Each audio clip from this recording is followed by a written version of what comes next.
നസ്കർ, ഒരു കാര്യത്തിൽ CPM-നെ സമ്മതിക്കാതിരിക്കാൻ നിവൃത്തിയില്ല. പരാജയം ഉറപ്പാണെങ്കിലും അവർക്ക് തികഞ്ഞ ആത്മവിശ്വാസമാണ്. സോഷ്യൽ മീഡിയയെ ഉപയോഗിച്ചുകൊണ്ട് ജനങ്ങളെ തെറ്റിദ്ധരിപ്പിച്ച് ഇവരാണ് വികസനത്തിൻ്റെ നായകന്മാർ എന്ന ഒരു ധാരണയുണ്ടാക്കി നുണ അടിച്ചേൽപ്പിച്ച് ജയിക്കാൻ കഴിയും എന്ന ആത്മവിശ്വാസത്തിൽ ജനവിധിയെ അട്ടിമറിക്കാൻ അവർ ഒരുമിച്ച് നിൽക്കുന്നു. എത്ര കോടി രൂപയാണ് തെരഞ്ഞെടുപ്പിന് വേണ്ടി CPM വലിച്ചെറിയുന്നത്? നമ്മൾ ഈ റോഡിലൂടെ ഒന്ന് ഇറങ്ങി നടന്നാൽ നമുക്കറിയാം. ഞാൻ ഇന്നലെ 3-4 ജില്ലകളിലൂടെ യാത്ര ചെയ്തു. അതായത് തിരുവനന്തപുരത്തു നിന്ന് എരുമേലിക്ക് പോകുന്നു. തിരുവനന്തപുരവും കൊല്ലവും പത്തനംതിട്ടയും കോട്ടയവും ഇത്രയും ജില്ലകളിലെ മണ്ഡലങ്ങൾ കവർ ചെയ്യും. അവിടെ നിന്ന് ഞാൻ ഇന്നലെ ഇടുക്കി നെടുങ്കണ്ടത്തിന് പോയി. ഇടുക്കിയും ദേവികുളവും തൊടുപുഴയും ഉടുമ്പൻചോലയും ഒക്കെ കടന്നാണ് ആ യാത്ര. അവിടെ നിന്ന് ചേലച്ചുവട്, കഞ്ഞിക്കുഴി, വണ്ണപ്പുറം വഴി മൂവാറ്റുപുഴയിലെത്തി എറണാകുളത്ത് വരുന്നു. എത്രയോ മണ്ഡലങ്ങൾ കവർ ചെയ്തു. അവിടെ നിന്ന് ആലപ്പുഴയിലെത്തി, ചമ്പക്കുളത്തെത്തി, ചങ്ങനാശ്ശേരി വഴി MC റോഡ് തിരുവനന്തപുരത്ത് എത്തുന്നു. എത്രയോ മണ്ഡലങ്ങളിലൂടെ കടന്നുപോയി. ഞാൻ അവിടെ ശ്രദ്ധിച്ചൊരു കാര്യം, ഒരൊറ്റ പാർട്ടിയുടെ പോസ്റ്റർ മാത്രമേ അവിടെയുള്ളൂ, LDF-ൻ്റെത് മാത്രം. ഇടുക്കിയിലൊക്കെ എല്ലായിടത്തും റോഷിയുടെ പോസ്റ്റർ കാണാം. ആരാണ് എതിർ സ്ഥാനാർത്ഥി എന്ന് പോലും അവർക്കറിയില്ല. അത്തരത്തിൽ അവർ ബഹുദൂരം മുന്നേറിയിരിക്കുന്നു. അവർക്ക് പണമുണ്ട്, അവർക്ക് എല്ലാ സംവിധാനങ്ങളുമുണ്ട്, സോഷ്യൽ മീഡിയ പ്രചരണമുണ്ട്. പിണറായി വിജയൻ കഴിഞ്ഞ ദിവസം മത്സരിച്ച് സകല ചാനലുകൾക്കും, ഏറ്റവും ഒടുവിൽ തുടങ്ങിയ ബിഗ് TV അടക്കം, സ്ഥിരമായി പിണറായി വിജയൻ ചീത്ത വിളിക്കുന്ന ജമാഅത്ത് ഇസ്ലാമിയുടെ മീഡിയ വൺ അടക്കം സകല ചാനലുകൾക്കും അഭിമുഖം കൊടുക്കുന്നു. എന്തിനേറെ ഓൺലൈൻ ചാനലുകൾക്ക് പോലും കൊടുക്കുന്നുണ്ട്. എന്തും ചോദിച്ചോളൂ, ഞാൻ ഉത്തരം പറയാം എന്ന് പറഞ്ഞ് പിണറായി ഉണ്ട്.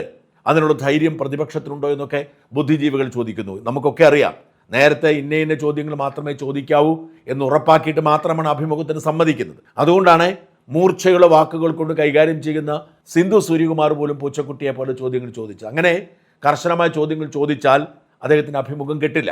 അത് നേരത്തെയുള്ള ധാരണയാണ്. ഇതെല്ലാം അദ്ദേഹത്തിൻ്റെ PR വർദ്ധിപ്പിക്കൽ നടപടിയുടെ ഭാഗമാണ്. മോഹൻലാലിൻ്റെ മുഖം ഉപയോഗിച്ച് ആദ്യം മുഖം മുനിക്കാൻ ശ്രമിച്ചു. അത് വേണ്ട പോലെ ഏശാതെ വന്നപ്പോൾ നേരിട്ട് എല്ലാ ചാനലുകളെയും കൈകാര്യം ചെയ്യും. എല്ലാ ചാനലുകൾക്കും തെരഞ്ഞെടുപ്പ് ഫണ്ടിൽ നിന്നും ധാരാളം പണം കൊടുത്തിരിക്കുന്നു. പ്രത്യേകിച്ച് സർക്കാർ ഖജനാവിൽ കിഫ്ബിയിലൂടെയാണ് ഈ പണം മുഴുവൻ അട്ടിമറി. എല്ലാവർക്കും പണം കൊടുത്ത് റിയാലിറ്റി ഷോയ്ക്കിടയിലും സീരിയലിനിടയിലും ഒക്കെ സർക്കാരിനെ പുകഴ്ത്തുന്ന തരത്തിലേക്ക് പരിപാടികൾ കൊണ്ടുവന്ന് ജനഹിതത്തെ അട്ടിമറിക്കാൻ ശ്രമിക്കും. ഇതൊരു വശത്ത് നടക്കുമ്പോഴും മറുവശത്ത് അടിമുടി CPM-നെതിരെയുള്ള വികാരം ശക്തമാണ്. അത് വെറും ഇക്കുറി തോൽവി മാത്രമല്ല CPM-നെ കാത്തിരിക്കുന്നത്, നേരെ മറിച്ച് കോട്ടകൾ കടപുഴകി വീഴുന്ന ഒരു സാഹചര്യം തന്നെയുണ്ട്. ഇത്തവണത്തെ തെരഞ്ഞെടുപ്പിന് ഏറ്റവും വലിയ പ്രത്യേകത BJP മുന്നേറ്റം നടത്തുക എന്നതാണ്. BJP വലിയ മുന്നേറ്റം നടത്തും, ഒരു സംശയവും വേണ്ട. LDF-ലെയും കോൺഗ്രസിലെയും ആളുകളോട് സംസാരിക്കുമ്പോൾ അവർ തന്നെ സമ്മതിക്കുന്നുണ്ട് 4 സീറ്റ് BJP ഉറപ്പിച്ചു കഴിഞ്ഞെന്ന്. ആ 4-ൽ നിന്നും 10 വരെ ഉയരാനുള്ള സാധ്യത ആരും തള്ളിക്കളയുന്നില്ല. അത്തരത്തിൽ ഒരു വശത്ത് BJP വളരുമ്പോൾ CPM ദുർബലമായിക്കൊണ്ടിരിക്കുന്നു. CPM-ന് തോൽവിയുണ്ടാവും, ഭരണം നഷ്ടപ്പെടുമെന്നത് മാത്രമല്ല CPM-ന് കോട്ടകൾ ഇളകും എന്നതിൻ്റെ സൂചനകൾ പുറത്തു വരുന്നു. ഇന്നലെ പിണറായി വിജയൻ അഭിമുഖത്തിൽ ഏറ്റവും അധികം ഫോക്കസ് ചെയ്ത് ആക്രമിച്ചത് G. സുധാകരനെയാണ്. കാരണം അമ്പലപ്പുഴയിൽ G. സുധാകരൻ ജയിക്കുമെന്ന് ഏതാണ്ട് ഉറപ്പായിട്ടുണ്ട്. അമ്പലപ്പുഴയിൽ G. സുധാകരൻ്റെ കളങ്കമറ്റ രാഷ്ട്രീയ ജീവിതത്തോട് മതിപ്പുള്ള സാധാരണ കമ്മ്യൂണിസ്റ്റുകാർ സുധാകരന് വോട്ട് ചെയ്യുന്നു. സുധാകരൻ കോൺഗ്രസ് പാർട്ടിയുടെ സ്ഥാനാർത്ഥിയല്ല. കോൺഗ്രസ് പാർട്ടി സുധാകരനെ പിന്തുണയ്ക്കുകയാണ്. അതുകൊണ്ട് തന്നെ അമ്പലപ്പുഴ സുധാകരൻ പിടിക്കുമെന്ന് ഉറപ്പാണ്. അതാണ് ഫീൽഡിൽ നിന്നുള്ള റിപ്പോർട്ട്. അതുകൊണ്ടാണ് പിണറായിക്ക് ഇത്രമാത്രം ക്ഷോഭം. പിണറായിയുടെ വർഗശത്രുവായി സുധാകരനെക്കുറിച്ച് നല്ലത് പറഞ്ഞു. സുധാകരൻ കോൺഗ്രസ് പാർട്ടി വിട്ടു പോവാതിരുന്നതിനെക്കുറിച്ച്, സുധാകരൻ പാർട്ടി വിടുന്നു എന്ന് പറഞ്ഞ് വലിയ ആഘോഷം നടത്തിയ CPM-കാരെ നിരാശപ്പെടുത്തിക്കൊണ്ട് പിണറായി വിജയൻ ഇങ്ങനെ പറഞ്ഞത് G. സുധാകരനോടുള്ള കലിപ്പ് മൂലമാണ്.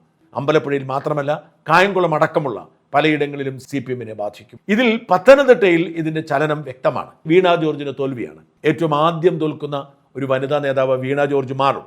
അതിന് 2 കാരണങ്ങൾ. ഒന്ന്, അബിൻ വർക്കി എന്ന UDF-ൻ്റെ സ്ഥാനാർത്ഥിയും കുമ്മനം രാജശേഖരൻ എന്ന BJP-യുടെ സ്ഥാനാർത്ഥിയും മത്സരിച്ചു മുന്നേറുകയാണ്. വീണ ജോർജ് 3-ാം സ്ഥാനത്തായാൽ പോലും അത്ഭുതപ്പെടേണ്ടതില്ല. ആദ്യം മുതൽ ഉയർന്നു വന്നിരുന്ന ഒരു ചോദ്യം, 2 ഓർത്തഡോക്സുകാർ തമ്മിൽ മത്സരിക്കുമ്പോൾ ആരെയായിരിക്കും സഭ പിന്തുണയ്ക്കുന്നത് എന്നതാണ്. എല്ലാവരും പറഞ്ഞു വീണ ജോർജിൻ്റെ ഭർത്താവ് സഭയുടെ മുൻ സെക്രട്ടറി ആയിരുന്നതുകൊണ്ട് പിന്തുണ വീണ ജോർജിനായിരിക്കും. എന്നാൽ സഭയിലെ ഏറ്റവും ഉന്നതനായ ഒരു ആത്മീയ നേതാവ് അബിൻ വർക്കിയുടെ ബന്ധുവാണെന്നും അതുകൊണ്ട് തന്നെ കർശനമായ നിർദ്ദേശം അബിൻ വർക്കിക്ക് വേണ്ടി കൊടുത്തിട്ടുണ്ടെന്നുമുള്ള റിപ്പോർട്ടുണ്ട്. അങ്ങനെ അബിൻ വർക്കി സഭയുടെ പിന്തുണയോടെ മുന്നേറുമ്പോൾ മറുഭാഗത്ത് കുമ്മനം രാജശേഖരന് അനുകൂലമായി ഹൈന്ദവ വോട്ടുകൾ ഏകീകരിക്കുന്നുണ്ട്. അങ്ങനെ കുമ്മനം രാജശേഖരനും അബിൻ വർക്കിയും തമ്മിലുള്ള ഒരു മത്സരമായി മാറുമ്പോൾ വീണ ജോർജ് 3-ാം സ്ഥാനത്തേക്ക് പോയിരിക്കുന്ന റിപ്പോർട്ടുകൾ. വീണ ജോർജ് നോമിനേഷൻ കൊടുക്കാൻ പോയപ്പോഴത്തെ കാഴ്ച നിങ്ങൾ കാണുക, ഞെട്ടിക്കുന്നതാണ്. വീണ ജോർജ് എന്ന് പറയുന്ന ഒരു മന്ത്രിയാണെന്ന് ഓർക്കണം. കേരളത്തിൽ ഏറ്റവും അധികം വാർത്തകൾ സൃഷ്ടിച്ചിട്ടുള്ള മന്ത്രി, കൂടെ അറിയപ്പെടുന്ന ഒരു നേതാവും ഉണ്ടായിരുന്നില്ല. എന്തിനേറെ ജില്ലാ സെക്രട്ടറി അടക്കം ജില്ലയിലെ പ്രമുഖ നേതാക്കൾ ആരും ഉണ്ടായിരുന്നില്ല. ആകെ കൂടെ ഉണ്ടായിരുന്നത് ഒരു ഏരിയ സെക്രട്ടറിയാണ്. പിന്നെ വീണയോട് എതിർപ്പുണ്ടായിരുന്നു ജില്ലാ സെക്രട്ടേറിയറ്റ് അംഗവും. ഒരാളും കൂടെ പോയില്ല. കാരണം ഒരു ഏതാണ്ട് പാർട്ടിക്കുള്ളിൽ പകുതിയോളം ആളുകൾക്ക് വീണ ഇനി മത്സരിക്കുന്നതിനോട് എതിരാണ്. പാർട്ടിക്കാർ വീണയ്ക്കെതിരായിരിക്കുന്നു. വീണ ജോർജിനെ തോൽപ്പിക്കാൻ രംഗത്തിറങ്ങിയവരിൽ പത്തനംതിട്ടയിലെ പാർട്ടിക്കാരുമുണ്ട് എന്നത് ഞെട്ടിക്കുന്ന സത്യമാണ്. എല്ലായിടത്തും ഇക്കുറി LDF അനുഭവിക്കുന്ന ഏറ്റവും വലിയ വെല്ലുവിളി മുസ്ലിം വോട്ടിന്റെ പൂർണ്ണ ചോർച്ചയാണ്. മുസ്ലിം ഭൂരിപക്ഷ പ്രദേശത്ത് എന്നല്ല, എല്ലായിടത്തും മുസ്ലിം വോട്ട് LDFന് കിട്ടില്ല. അത് ഏകദേശം തീർച്ചപ്പെടുത്തിയിരിക്കുന്ന കാര്യം. ഇന്നലെ നോക്കൂ, മനോരമയുടെ ചർച്ച നടക്കുന്നു. ഈ ചർച്ചയിൽ ഈ പത്തനംതിട്ടയിൽ വീണ ജോർജിന് ഞാൻ 2 തവണ വോട്ട് ചെയ്തതിന് ചെയ്യില്ല എന്ന് പറഞ്ഞ് ഒരാൾ എണീറ്റ് നിന്ന് സംസാരിക്കുന്നത് കേൾക്കുക. ഞാൻ കഴിഞ്ഞ 2 നിയമസഭാ തെരഞ്ഞെടുപ്പിലും വീണ ജോർജിന് വോട്ട് ചെയ്ത ആളാണ്. ഈ പ്രാവശ്യം ഒരിക്കലും വീണ ജോർജ് വോട്ട് ചെയ്യത്തില്ല. കാരണം ഒന്നാമത്തെ കാരണം, കേരളത്തിലെ ജനങ്ങൾ വളരെ വിശ്വസ്തയോടുകൂടി മുസ്ലിം സമൂഹം വോട്ട് ചെയ്ത് വിജയിപ്പിച്ച ഒരാളാണ് ഇവർ. ഈ പിണറായി വിജയൻ നമ്മുടെ കേരളത്തിലെ ഏറ്റവും കൂടുതൽ വർഗീയ വിഷം ചീറ്റുന്ന വെള്ളാപ്പള്ളി നടേശനെ നമ്മുടെ കരം കൊടുത്തു മേടിച്ച വണ്ടിയിൽ കയറ്റി, അതായത് ശബരിമലയിലെ അയ്യപ്പ സംഗമത്തിൽ കയറ്റി. ഒന്നാമത് അദ്ദേഹത്തിന് റൈറ്റ് സൈഡിലായിരുത്തിയത്. നിങ്ങൾ എല്ലാ ചാനലിലും മൊത്തം പറഞ്ഞത് ഇദ്ദേഹം വർഗീയ വിഷം ചീറ്റുന്ന ആളാണ്. ഇപ്രാവശ്യം സ്ഥാനാർത്ഥി വന്നില്ലെങ്കിലും നോൾട്ടേക്ക് വോട്ട് ചെയ്താലും വീണ ജോർജ് വോട്ട് ചെയ്യത്തില്ല. മുസ്ലിം സമൂഹത്തിന് പൊതുമനോഭാവമാണ്. അത് ആറന്മുളയിൽ മാത്രമല്ല, എല്ലായിടത്തും. അങ്ങനെയാണ് പറഞ്ഞു വീണ ജോർജ് ഏതാണ് തോറ്റു കഴിഞ്ഞിരിക്കുന്നത്, 2ാം സ്ഥാനമാണോ 3ാം സ്ഥാനമാണോ എന്ന് മാത്രമേ ഇനി അറിയാനുള്ളൂ. ഇത്തരത്തിലുള്ള ഒരു ചലനം സംസ്ഥാന വ്യാപകമായുണ്ട്. നമ്മൾ മലബാറിലേക്ക് പോയാൽ, ഞാൻ ഇന്നലെ സൂചിപ്പിച്ചു, തൃക്കരിപ്പൂരിൽ വലിയ ഓളം സൃഷ്ടിച്ചുകൊണ്ടാണ് സന്ദീപ് വാര്യർ മുമ്പോട്ട് പോകുന്നത്. സന്ദീപ് വാര്യർക്കെതിരെ ഒരുപാട് പ്രചരണങ്ങൾ സഖാക്കൾ നടത്തുന്നുണ്ട്. സന്ദീപ് വാര്യരുടെ പിതാവിനെ കുറിച്ച് പറഞ്ഞതൊക്കെ വ്യാജമാണെന്ന്. പക്ഷെ അതൊക്കെ അതിജീവിച്ചുകൊണ്ട് സന്ദീപ് വാര്യർ ട്രെൻഡ് സെറ്റ് ചെയ്തിരിക്കുന്നു തൃക്കരിപ്പൂരിൽ. CPMന്റെ കോട്ടയാണെന്ന് ഓർക്കണം. ആ കോട്ടയിൽ സന്ദീപ് വാര്യർ വലിയ മുന്നേറ്റം നടത്തിയിരിക്കുന്നു. ആദ്യമായി UDFന് ഒരു മികച്ച സ്ഥാനാർത്ഥിയെ കിട്ടിയെന്ന് തോന്നൽ UDF പ്രവർത്തകർക്കുണ്ട്. അങ്ങനെ സന്ദീപ് വാര്യർ ഒരു വശത്ത് മുമ്പോട്ട് പോകുമ്പോൾ ഏറ്റവും അധികം ശക്തമായ ഇടപെടൽ മറ്റ് 2 മണ്ഡലങ്ങളിൽ CPMന്റെ 2 കോട്ടകളിൽ പയ്യന്നൂരും തളിപ്പറമ്പിലും നടക്കുകയാണ്. പയ്യന്നൂരിൽ നമുക്കറിയാം, കുഞ്ഞികൃഷ്ണൻ എന്ന് പറയുന്ന നേതാവ്, നിഷ്കളങ്കനായ നേതാവ്, പാർട്ടിക്ക് വേണ്ടി രംഗത്ത് വന്നപ്പോൾ ഏതെല്ലാം തരത്തിൽ ഉപദ്രവിക്കാം അത്തരത്തിലെല്ലാം ഉപദ്രവിച്ചു. ഇന്നലെ ഇതാ തെരഞ്ഞെടുപ്പ് കമ്മിറ്റി ഓഫീസ് നിർബന്ധിച്ച് പൂട്ടേണ്ടി വന്നു. ഉടമയെ അവർ ഭയപ്പെടുത്തി. CPMകാർ ഒരു ഓഫീസ് എല്ലാ സംവിധാനം ഒരുക്കി വന്നു. ഉടമയെ CPMകാർ ഭയപ്പെടുത്തി. ഒടുവിൽ അയാളുടെ സുരക്ഷയ്ക്ക് വേണ്ടി കുഞ്ഞികൃഷ്ണൻ തന്നെ ഒഴിഞ്ഞുപോയി. അതാണ് CPMന്റെ ഭയം. CPMനെ വെല്ലുവിളിച്ചുകൊണ്ട് കുഞ്ഞികൃഷ്ണനോട് മത്സരിക്കുമ്പോൾ ഓഫീസ് തുറക്കാൻ പോലും അനുവദിക്കുന്നില്ല.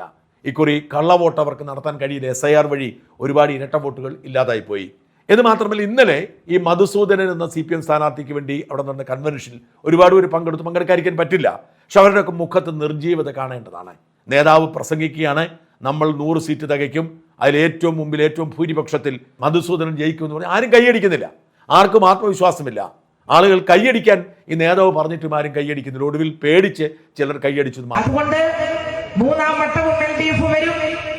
ഈ കേരളത്തിലെ ബഹുഭൂരിപക്ഷം വരുന്ന ഏറ്റവും സ്വാധീനമുള്ള കോൺഗ്രസിന്റെ മണ്ഡലങ്ങൾ ഒഴിച്ച് ഈ കേരളത്തിലെ നല്ലൊരു ശതമാനം 100-ലധികം സീറ്റിന്റെ ഭൂരിപക്ഷത്തിൽ ഈ കേരളത്തിൽ നിന്ന് ഇടതുപക്ഷ ജനാധിപത്യ മുന്നണി തെരഞ്ഞെടുക്കപ്പെടും. അതിൽ ഏറ്റവും വലിയ ഭൂരിപക്ഷത്തിന് ഒരു ചരിത്ര വിജയം നേടിക്കൊണ്ട് ഈ പയ്യന്നൂരിൽ നമുക്ക് നമ്മുടെ പ്രിയങ്കരനായിട്ടുള്ള സ്ഥാനാർത്ഥി സഖാവ് PI മധുസൂദനെ വിജയിപ്പിക്കണം എന്നത് ആരും കയ്യടിക്കാത്തത് അല്ല. അങ്ങനെ പോരല്ലോ. ഇപ്പൊ ഇത്രയും ആയിരക്കണക്കിന് ഇവിടെ ആളിരിക്കുന്നില്ലേ? ഈ ശബ്ദം ഉണ്ടാവുള്ളൂ. ആണോ? ഒരു ചരിത്ര വിജയം ഈ പയ്യന്നൂരിനെ നിങ്ങൾ സ്നേഹിക്കുന്നുണ്ടോ? ഈ പയ്യന്നൂരിനെ സ്നേഹിക്കുന്നത് നിങ്ങൾക്ക് PI മധുസൂദനൻ എന്ന് പറയുന്ന ചെറിയ പ്രായം മുതൽക്ക് ഈ പ്രായം വരെ വിശ്രമമില്ലാതെ ഈ സമൂഹത്തിന് വേണ്ടി, ഈ നാടിന് വേണ്ടി പ്രവർത്തിച്ച PI മധുസൂദനൻ വീണ്ടും വരുമ്പോ, പ്രിയപ്പെട്ടവരെ, കഴിഞ്ഞ പ്രാവശ്യത്തെ വിജയമല്ല, ഒരു ചരിത്ര വിജയം നമ്മൾ സമ്മാനിക്കണം. അതിന് ഈ കുടിയിരിക്കുന്ന ആളുകൾ തയ്യാറുണ്ടോ എന്നതാണ്. ഇവിടെ പ്രവർത്തകരാണ്, ഇത് പ്രവർത്തകരാണ്. നമ്മുടെ അനുഭാവികൾ മാത്രമല്ല, പ്രവർത്തകരായിട്ടുള്ള ആളുകളാണ് ഇവിടെ മഹാഭൂരിപക്ഷം. നമുക്ക് ആ ചരിത്ര വിജയം നേടിയെടുക്കണം. അവർക്കൊക്കെ ഒരു ആത്മവിശ്വാസം നഷ്ടപ്പെട്ടു. പാർട്ടി അണികൾ, സാധാരണ പ്രവർത്തകർ ആകെ മനമെടുത്തിരിക്കുന്നു. അവർ എതിരായി പ്രവർത്തിക്കുന്നു. എതിരാളികൾക്ക് വോട്ട് ചെയ്യുന്ന അവസ്ഥയിലേക്ക് സൃഷ്ടിക്കപ്പെട്ടു. ഇവിടെ ഈ കൺവെൻഷനിൽ പങ്കെടുത്ത് നിർജീവമായിരിക്കുന്ന മിക്കവരും വോട്ട് ചെയ്യാൻ പോകുന്ന കുഞ്ഞികൃഷ്ണനാവും. അങ്ങനെ CPMന്റെ വലിയൊരു കോട്ട തകരുന്ന സാഹചര്യം സൃഷ്ടിക്കപ്പെട്ടിരിക്കുന്നു. ഇതുപോലെ തന്നെയാണ് PK ശ്യാമള തളിപ്പറമ്പിൽ അനുഭവിക്കുന്നതും. പി കെ ശ്യാമളയെ പിന്തുണയ്ക്കുന്നത് ജീവൻ ഭയന്ന് മാത്രമാണ്, അല്ലെങ്കിൽ ജീവൻ നഷ്ടപ്പെട്ടേക്കുന്ന ഭയം കൊണ്ടാണ്. ഉറപ്പായും അവിടെയും നഷ്ടമുണ്ടായിരിക്കും. ഞാൻ ആദ്യം പറഞ്ഞപ്പോൾ വിട്ടുപോയ ഒരു കാര്യമുണ്ട്. പയ്യന്നൂരിൽ നിന്നും ഒരു സഖാവ് എനിക്കൊരു മെസ്സേജ് അയച്ചു. മെസ്സേജ് ഇങ്ങനെയാണ്: എത്രയും പ്രിയപ്പെട്ട ഷാജൻ സാർ അറിയുന്നതിനെ വളരെ വേദനയോടെയാണ് ഈ എഴുത്തെഴുതുന്നത്. മറുനാടൻ ചാനലിൻ്റെയും പ്രത്യേകിച്ച് ലൂസ് ടോക്ക് എന്ന പരിപാടിയുടെയും തുടങ്ങിയ മുതലുള്ള സ്ഥിരം പ്രേക്ഷകനാണ്. പയ്യന്നൂർ നിയമസഭാ മണ്ഡലത്തിലെ ഒരു വോട്ടറാണ് ഞാൻ. വർഷങ്ങളായി CPM അനുഭാവിയായിരുന്നെങ്കിലും ഇപ്പോൾ ഉയർന്നു വന്ന ആരോപണങ്ങളുടെയും പ്രശ്നങ്ങളുടെയും ബോധ്യത്തിൽ സ്വതന്ത്ര സ്ഥാനാർത്ഥി സഖാവ് വി കുഞ്ഞികൃഷ്ണേട്ടനെ അനുകൂലിച്ചു പ്രവർത്തിക്കുന്നു. രക്തസാക്ഷി ധനരാജ് ഫണ്ട് തിരിമറി നടത്തി എന്നാരോപിച്ചാണ് കുഞ്ഞികൃഷ്ണേട്ടൻ പാർട്ടി വിടുന്നതും തെരഞ്ഞെടുപ്പിൽ മത്സരിക്കുന്നതും. RSPയും UDFും പിന്തുണ പ്രഖ്യാപിച്ചിട്ടുണ്ടെങ്കിലും അവരുടെ പ്രാദേശിക ഘടകങ്ങളുമായി ഇതുവരെ ഒരു ചർച്ചയും നടന്നിട്ടില്ല. തെരഞ്ഞെടുപ്പ് പ്രവർത്തനങ്ങൾ തികച്ചും ഒറ്റയ്ക്കാണ് നടത്തി വരുന്നത്. തെരഞ്ഞെടുപ്പ് പ്രവർത്തനങ്ങൾക്ക് വൻ ഭീഷണിയാണ് പ്രാദേശിക CPM നേതാക്കളിൽ നിന്നും നേരിടേണ്ടി വരുന്നത്. തെരഞ്ഞെടുപ്പ് കമ്മിറ്റി ഓഫീസ് ഇപ്പോൾ തന്നെ പൊളിച്ചു മാറ്റിയിരിക്കുകയാണ്. വോട്ട് ചോദിക്കാൻ കൂടി പറ്റാത്ത അവസ്ഥയാണ് ഇപ്പോൾ ഇവിടെ നിലനിൽക്കുന്നത്. ഏഷ്യാനെറ്റ് ഇപ്പോൾ ഇതിനെതിരെ ന്യൂസ് വന്നിട്ടുണ്ട്. ഈ ആക്രമണങ്ങൾക്കെതിരെ വീഡിയോ അല്ലെങ്കിൽ ഇന്നത്തെ ലൂസ് ടോക്കിൽ പരാമർശം നടത്താൻ സാധിക്കുമോ? അങ്ങയുടെ ചാനലിൽ വാർത്ത വന്നാൽ അത് പ്രവർത്തനങ്ങളെയും നാട്ടുകാരെയും നന്നായി സ്വാധീനിക്കുകയും കൂടാതെ കൂടുതൽ അക്രമങ്ങൾ തടയാൻ സാധിക്കും. ദയവായി സഹായിക്കുക. ഈ മെയിൽ വായിക്കുന്നത് ആരായാലും ദയവായി ഷാജൻ സാറിനെ അറിയിക്കുക. ഭീഷണി നിലനിൽക്കുന്നതിൽ ദയവായി പേര് വിവരങ്ങൾ പുറത്തുവിടരുത്. നന്ദി. നോക്കൂ, ഇതൊരു പൊതുവികാരമാണ്. CPM സഖാക്കൾക്ക് ഇങ്ങനെ നിലപാടെടുക്കേണ്ടി വരുന്നു. കോൺഗ്രസ് പാർട്ടിക്ക് ഇവിടെയൊന്നും പ്രവർത്തിക്കാൻ പറ്റുമായിരുന്നില്ല. പതിയെ പതിയെ കോൺഗ്രസ് പാർട്ടി പ്രവർത്തനം ആരംഭിച്ചിട്ടുണ്ട്. തെരഞ്ഞെടുപ്പ് പ്രവർത്തനം മുമ്പോട്ട് പോകുമ്പോൾ അട്ടിമറി നടന്നാൽ അത്ഭുതപ്പെടേണ്ടതില്ല. പയ്യന്നൂരിൽ മധുസൂദനനെ തോൽപ്പിക്കുന്നത് പാർട്ടിയോട് കൂറുള്ള മനുഷ്യരാവും. പാർട്ടി നിലനിൽക്കണമെങ്കിൽ മധുസൂദനൻ തോൽക്കണം എന്ന് വിശ്വസിക്കുന്നവരുണ്ട്. പാർട്ടി നിലനിൽക്കണമെങ്കിൽ പിണറായി ഭരണം അവസാനിപ്പിക്കണമെന്ന് വിശ്വസിക്കുന്നവരുണ്ട്. ഇത്തരത്തിൽ വലിയൊരു കോളിളക്കം അവിടെ ഉണ്ടാകുന്നു. ഇതാ അതിനിടയിൽ കേൾക്കുന്ന മറ്റൊരു അട്ടിമറി, അത് പേരാമ്പ്രയാണ്. നമുക്കറിയാം TP രാമകൃഷ്ണൻ മത്സരിക്കുന്ന പേരാമ്പ്രയിൽ TP രാമകൃഷ്ണൻ കഴിഞ്ഞ തവണ മത്സരിച്ച് ജയിച്ചു, മന്ത്രിയാക്കിയില്ല. ഇക്കുറി വീണ്ടും രാമകൃഷ്ണനെ മത്സരിക്കാൻ അവസരം കൊടുത്തു. ഫാത്തിമ തെഹല എന്ന യുവ മുസ്ലിം ലീഗ് വനിതയാണ് മത്സരിക്കുന്നത്. ഫാത്തിമ തെഹല ഒന്നാം തരം പ്രസംഗം കൊണ്ട് പേരാമ്പ്ര കീഴടക്കുകയാണ്. അവരെല്ലാം ഒരുമിച്ച് ഫാത്തിമ തെഹലയെ പിന്തുണയ്ക്കുന്ന സാഹചര്യം രൂപപ്പെട്ടിരിക്കുന്നു. വലിയ അട്ടിമറി ഫാത്തിമ തെഹല ചെയ്തേക്കും. സാധാരണ ഇത് മുസ്ലിം വോട്ടർമാർ മുസ്ലിം സ്ത്രീകൾക്ക് വോട്ട് ചെയ്യില്ല എന്നൊരു പരാതിയുണ്ട്. എന്നാൽ ഇക്കുറി അത് മാറുമെന്നും ഫാത്തിമ തെഹലയുടെ മിടുക്കിനും കഴിവിനും പ്രതിഭയ്ക്കും മുമ്പിൽ അവിടെയുള്ള മുഴുവൻ മനുഷ്യരും വോട്ട് ചെയ്യുമെന്നുമുള്ള ഒരു പ്രതീതി സൃഷ്ടിക്കപ്പെട്ടിട്ടുണ്ട്. അതുകൊണ്ട് തന്നെ CPMൽ നിന്നും ഇക്കുറി അട്ടിമറിക്കാൻ പോകുന്ന പ്രധാനപ്പെട്ട ഒരു സീറ്റായി പേരാമ്പ്ര മാറിയേക്കും. അങ്ങനെ വലിയ ചലനം CPM വൃത്തങ്ങളിൽ സംഭവിക്കുന്നുണ്ട്. പിണറായി വിജയൻ പോലും വെള്ളം കുടിക്കുന്നു, വോട്ട് കുറഞ്ഞേക്കുമെന്നാണ് റിപ്പോർട്ട്. എന്തിനേറെ പിണറായിയുടെ മകൻ ബേപ്പൂരിൽ വലിയ വെല്ലുവിളിയാണ് അൻവറിൽ നിന്ന് നേരിടുന്നത്. അങ്ങനെ CPM കോട്ടകൾ പോലും ഇളകുന്ന തരത്തിലേക്ക് കാര്യങ്ങൾ നീങ്ങുകയാണ്. അതിൻ്റെ ഒരു പ്രതിഫലനമാണ് കാരാട്ട് റസാക്ക് ഇപ്പോൾ വീണ്ടും ഇടതുമുന്നണി വിട്ട് ലീഗിലേക്ക് വന്ന്. ലീഗിൻ്റെ ഭാഗമായിരുന്നു. 2016 മത്സരിച്ച് ലീഗ് വിട്ട് LDFിൻ്റെ സ്ഥാനാർത്ഥിയെ മത്സരിച്ച് ജയിച്ചു. ഈ കൊടുവള്ളി നഷ്ടപ്പെട്ടപ്പോൾ സാക്ഷാൽ MK മുന്നിലിറക്കിയാണ് കഷ്ടി തിരിച്ചു പിടിച്ചത് കൊടുവള്ളി മുസ്ലിം ലീഗ്. ആ കാരാട്ട് റസാക്കിന് ഇക്കുറിയും സീറ്റ് കൊടുക്കാൻ CPM ഒരുക്കുമാണ്. പക്ഷെ റസാക്ക് വേണ്ടെന്ന് പറഞ്ഞു, ലീഗിലേക്ക് തിരിച്ചു പോയിരിക്കുന്നു. റസാക്കിൻ്റെ സുഹൃത്തായ കാരാട്ട് ഫൈസൽ, അദ്ദേഹം ഇക്കഴിഞ്ഞ തദ്ദേശ സ്വയംഭരണ തെരഞ്ഞെടുപ്പ് ഇടതുമുന്നണിയുടെ സ്ഥാനാർത്ഥിയായിരുന്നു. അദ്ദേഹവും രംഗത്ത് വരികയാണ്. പതിയെ ലീഗിലേക്ക് വന്നേക്കുമെന്ന് റിപ്പോർട്ടുണ്ട്. എല്ലാ അർത്ഥത്തിലും CPM തോറ്റുപോകും എന്നവർ തിരിച്ചറിഞ്ഞപ്പോൾ ഇത്തരത്തിലുള്ള ഇടപാട് കാരാട്ട് ഫൈസലും കാരാട്ട് റസാക്കും ഒക്കെ സ്വർണ്ണക്കടത്തുമായി ബന്ധപ്പെട്ട് കേൾക്കുന്ന പേരുകളാണ്. അവർക്ക് മനസ്സിലായി അധികാരമില്ലാത്തടത്ത് പോയിട്ട് കാര്യമില്ലെന്ന്. അവർ തിരിച്ചു വരികയാണ്. CPMന് അധികാരം നഷ്ടപ്പെടുമെന്ന് തോന്നൽ പൊതുവെ എല്ലാവർക്കും ഉണ്ടാവുന്നു. അങ്ങനെ ഇത്തരം സ്വാധീനവും ശക്തിയുമുള്ളവരൊക്കെ പാർട്ടി വിട്ടു വരുന്ന സാഹചര്യം രൂപപ്പെടുന്നു. അത് CPMൻ്റെ കോട്ടകൾ ഇളകുകയാണ്. CPM ഇന്നേ വരെ ഇല്ലാത്ത വലിയ തിരിച്ചടിക്കും തോൽവിക്കുമുള്ള ഒരുക്കത്തിലാണ്.